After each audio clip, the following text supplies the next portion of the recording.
bạn hãy vui cùng những người lính trẻ rất yêu đời và luôn mơ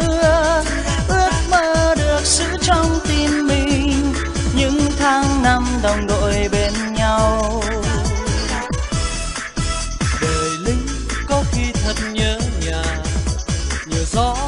đem lời yêu thương gửi tới nơi quê nhà nơi có những vì sao đợi mong.